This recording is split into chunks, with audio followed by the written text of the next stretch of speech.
Aplikasi Dokter to Dokter bisa di-download di Play Store maupun App Store secara gratis. Kemudian install aplikasinya. Registrasi cepat bisa dilakukan melalui akun Facebook dan Google Mail. Untuk yang tidak memiliki Facebook dan Google Mail, registrasi bisa dilakukan dengan menekan tombol register. Isi nama, email, dan password Anda. Verifikasi email Anda dan masuk kembali ke aplikasi. Tunggu apa lagi? Download sekarang dan dapatkan beragam manfaatnya. Assalamualaikum warahmatullahi wabarakatuh. Sesi di B ini, forum B ini hanya 2. Untuk yang pertama, karena Prof. Muhtarti ternyata tidak bisa hadir. Jadi kita akan ada 2 pembicara. Pertama Dr. Bambang dari Unipro Malang akan membahas tentang bedanya IUCR dengan SGA, yang memang terminologi ini kan sangat membingungkan. Mudah-mudahan nanti Dr. Bambang bisa mengklarifikasi semua. Mulai dulu kita ada IUCR retardation, kemudian berubah jadi restriction, kemudian jadi FGR saja. Yang terakhir Sri Christoph Lisch kemarin menerbitkan buku dari travel, itu berbasis penelitian travel, placental fetal growth restriction, ditambah terminologinya, jadi memang berubah terus, mungkin kebutuhan karena temuan-temuan baru. Kemudian Dr. Budi akan membahas tentang maternal factors yang terutama penyakit-penyakit kronis pengaruhnya terhadap IUCR. Kita tepuk tangan untuk pembicara, mohon bantuan. Terus kami persilakan Dr. Bambang, silakan memulai. Waktunya 15 menit.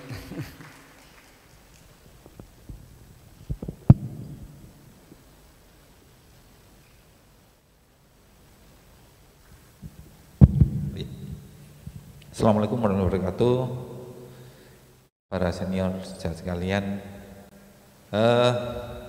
karena Prof. Midian beliau berhalangan, jadi saya yang pertama. Kalau tadi Dr. Herbos ini guru saya dulu sudah mengatakan ya teknologi berubah-ubah, kadang membingungkan, memang iya, karena kita kadang-kadang membuat simplifikasi sehingga sebenarnya tidak sama gitu ya. Oke. Jadi saya dapat tugas dari panitia untuk ajaran.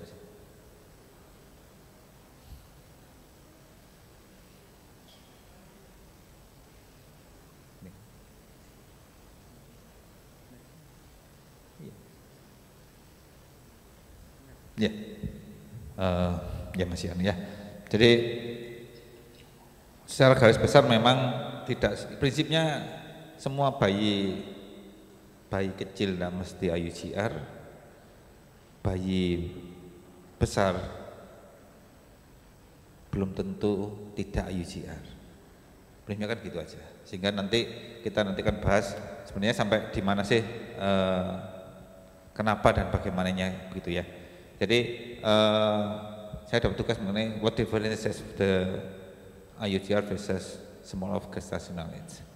Jadi memang di beberapa negara ada yang menyamakan juga, gitu. Ada membuat simplifikasi, ya. Oh, nggak bisa lagi. Apa tangan saya ini ya?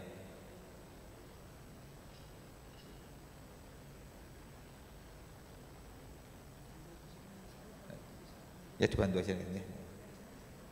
Ya. Ya.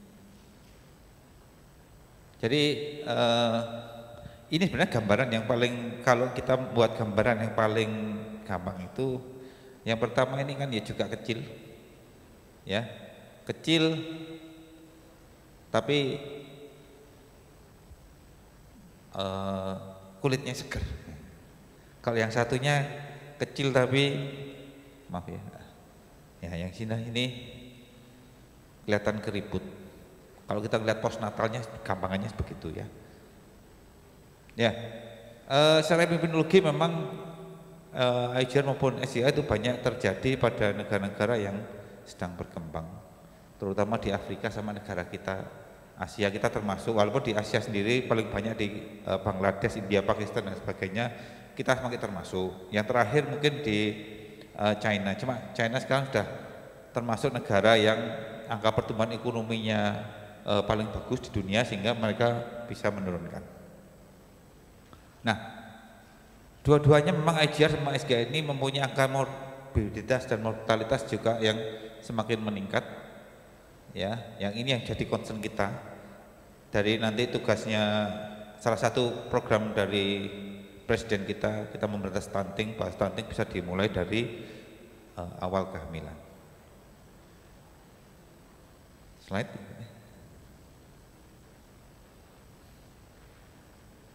Nah, kalau kita bicara pertumbuhan bayi, kita kembali lagi fase-fase pertumbuhan itu bagaimana. Jadi kalau fetal pertumbuhan normal itu pertama terjadi selor hiperplasia, kemudian tahap berikutnya trimester kedua kita hiperplasi dan hipertrofi, sedangkan pada trimester 3 lebih banyak pada hipertrofinya, sehingga ini membuat suatu konsekuensi yang sedikit berbeda.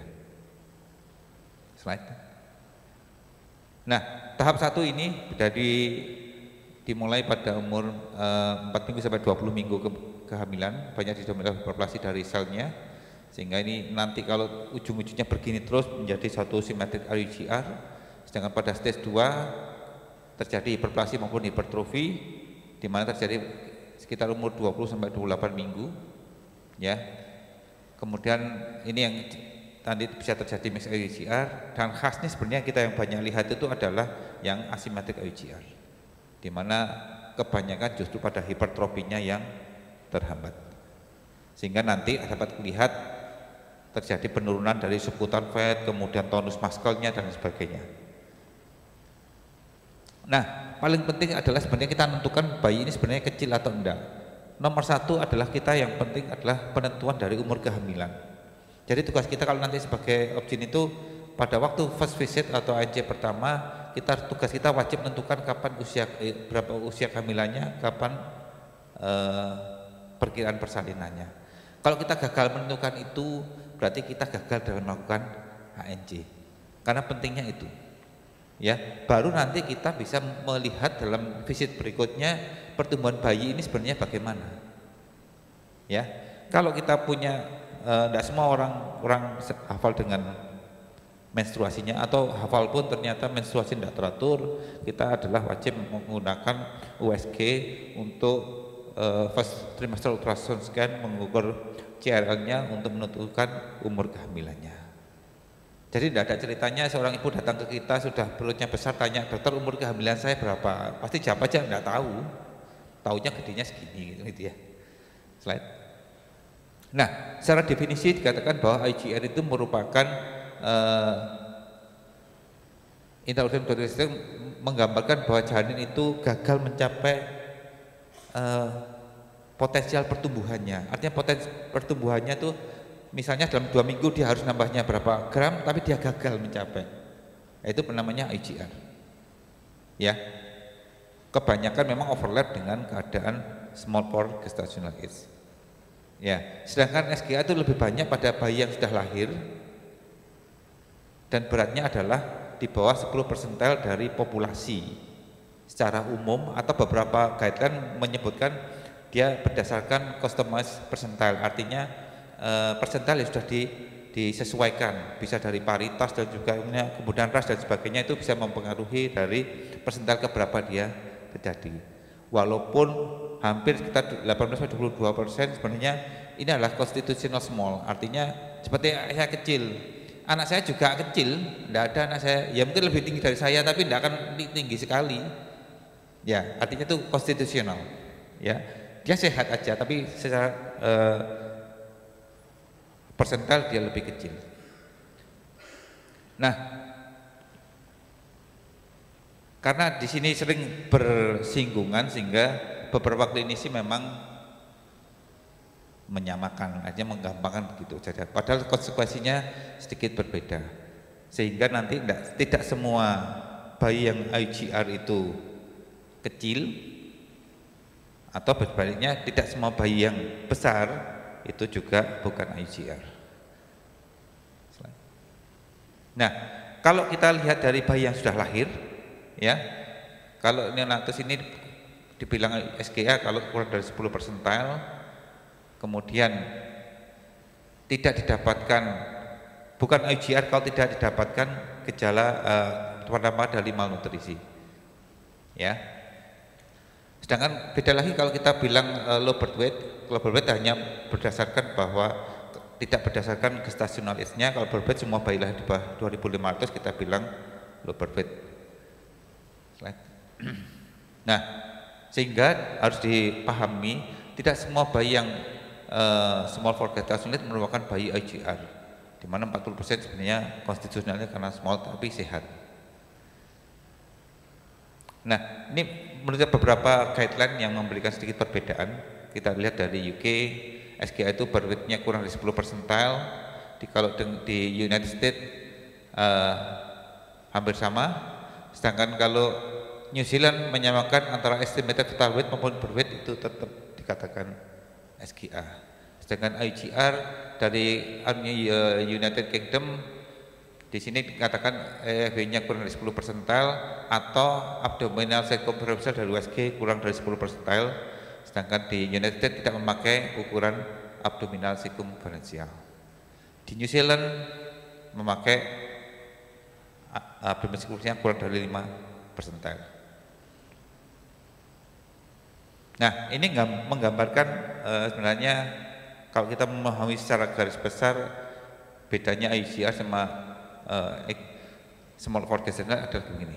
Jadi yang nomor 1 ini ya, yang garis tebal itu nomor 1 adalah dia sebenarnya dia SGA. Di SGA itu maksudnya karena dia lahirnya di bawah persentil ke-10, sehingga waktu dilihat kita chartnya terjadi penurunan laju pertumbuhannya. Jadi dia SGA juga IUGR. Sedangkan garis putus-putus yang di tengah ini adalah menunjukkan laju pertumbuhannya dia menurun. Walaupun lahirnya masih di atas 10 persentil, sehingga dia tidak SGA karena lebih dari 10 persentil, tapi dia sebenarnya kita terjadi gangguan pertumbuhan intrauterin. Sedangkan yang paling bawah sendiri jelas dia terjadi besarnya bayi janinnya lahirnya lebih kurang dari 10 persentil, tapi karena dia pertumbuhannya mengikuti potensial growth-nya sehingga tidak dikategorikan sebagai IUGR.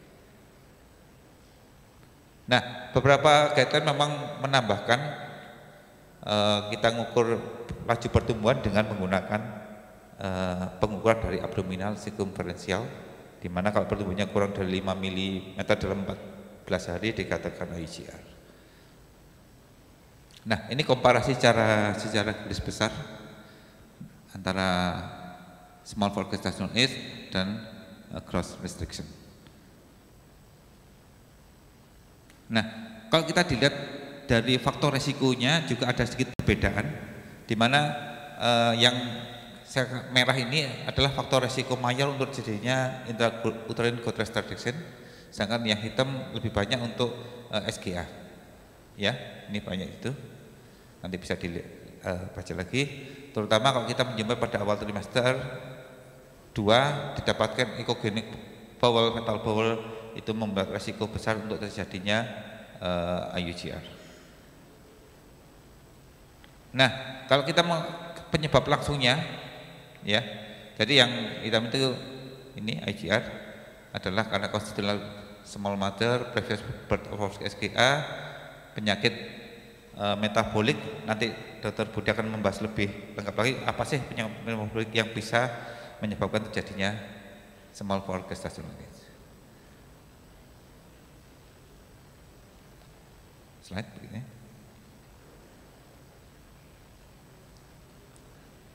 Nah, yang jadi banyak dibahas sebenarnya adalah kalau kita bahas berikutnya itu banyak yang dibahas itu banyak yang IUGR-nya. SGA itu lebih banyak dikesampingkan karena mereka beranggapan bahwa SGA itu sebenarnya kecil tapi normal aja, padahal walaupun begitu yang banyak bersinggungan adalah yang symmetrical IUGR dengan SGA, karena itu mirip sekali, ya. Jadi kalau kita bicara IGR tadi banyak bisa genetik faktor, plasental, fetal maupun maternal. Slide. Nah, implikasi yang paling banyak di sini adalah, nah ini kalau gambaran yang khas untuk bayi yang IGR, dia gambaran malnutrisi jelas. Jadi kelihatan bayi ini tua, kecil, tua, kemudian sebutan fatnya sedikit, garis-garisnya jelas, kemudian ya seperti ini. Itu khas seperti untuk yang IGR. Tapi ini IGR yang asimetris, ya. Nah, ini bedanya IGR simetrik maupun asimetris, ya. Kebanyakan kalau yang asimetris IGR banyak karena uteroplacental insufficiency yang dikatakan terminologi terakhir tadi dari Dr. Hermanto, itu kebanyakan untuk yang asymmetrical IGR. Slide.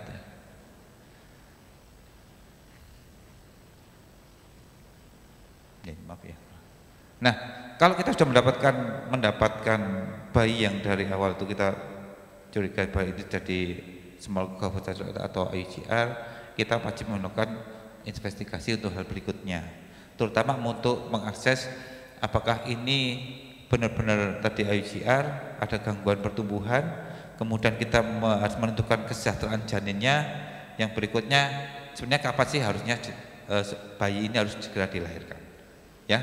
Banyak modalitas, terutama yang paling berperan kalau kita menggunakan nanti modalitas Doppler velocimetry, ya. Karena Doppler velocimetry ini sangat bermanfaat sekali, terutama untuk melihat apakah bayi ini dalam keadaan hipoksia. Kemudian CTG, biophysical profile, kemudian sel dari assessment dari fetal weight, amniotic fluid volume, dan jangan lupa detail untuk anatomical survey dan mengenai USG, terutama bayi-bayi tertentu yang terutama yang symmetrical IGR terjadi kelainan dari struktur dari bayi.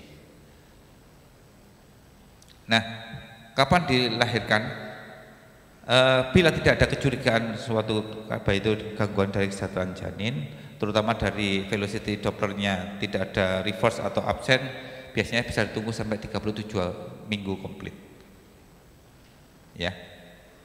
Sangat tergantung dari kondisinya, sehingga tidak ada kaitan mengharuskan kapan dilahirkan. Bila terjadi ada gangguan dari Doppler velocimetry, biasanya usia 34 minggu setelah pemberikan kortikosteroid, ada menganjurkan pemberian SGSO4 untuk neuroprotektif, bisa segera dilahirkan. Right? Nah, ini komplikasi, ada yang jangka pendek maupun jangka panjang. Nomor satu yang banyak adalah birth asphyxia, hipoglikemi, hipotermi dan sebagainya, sampai pulmonary hemorrhage, sampai ada juga untuk yang sering kita terjadi juga adalah necrotizing enterocolitis. Right? Ini long term outcome-nya. Jadi bayi-bayi ternyata kalau dibilang long term outcome-nya banyak justru terjadi yang simetrik itu lebih banyak gangguan dari long term outcome-nya. Sedangkan pada bayi yang late IGR banyak terjadi gangguan diabetik tipe 2 karena proses dari selama dia di intrauterin. Sehingga nanti ini banyak ya, sehingga tugas kita sekarang itu masih menurunkan AKI sehingga mereka melewati masa perinatal dalam keadaan hidup, padahal long termnya ini tugas yang berat lagi untuk menentukan kualitas bangsa Indonesia. Slide. Sehingga berkembang ini tadi development original of birth and disease, ya, dari bayi yang IGR, ya, akan berkembang menjadi kebanyakan penyakit metabolik di usia dewasa.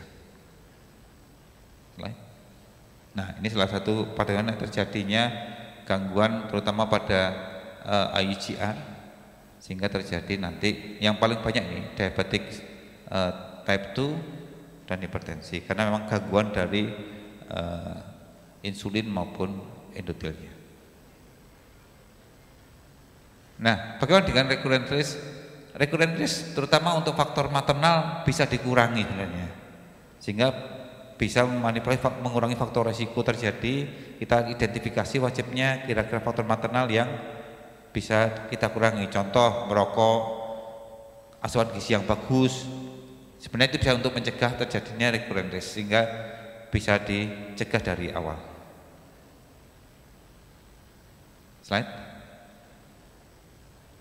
Nah, itu mungkin yang bisa saya berikan untuk overview pengenalan apa bedanya. Nanti Dr. Budi akan banyak mengulas mengenai faktor maternal, karena apa yang bisa kita kerjakan dari maternal banyak kita bisa intervensi.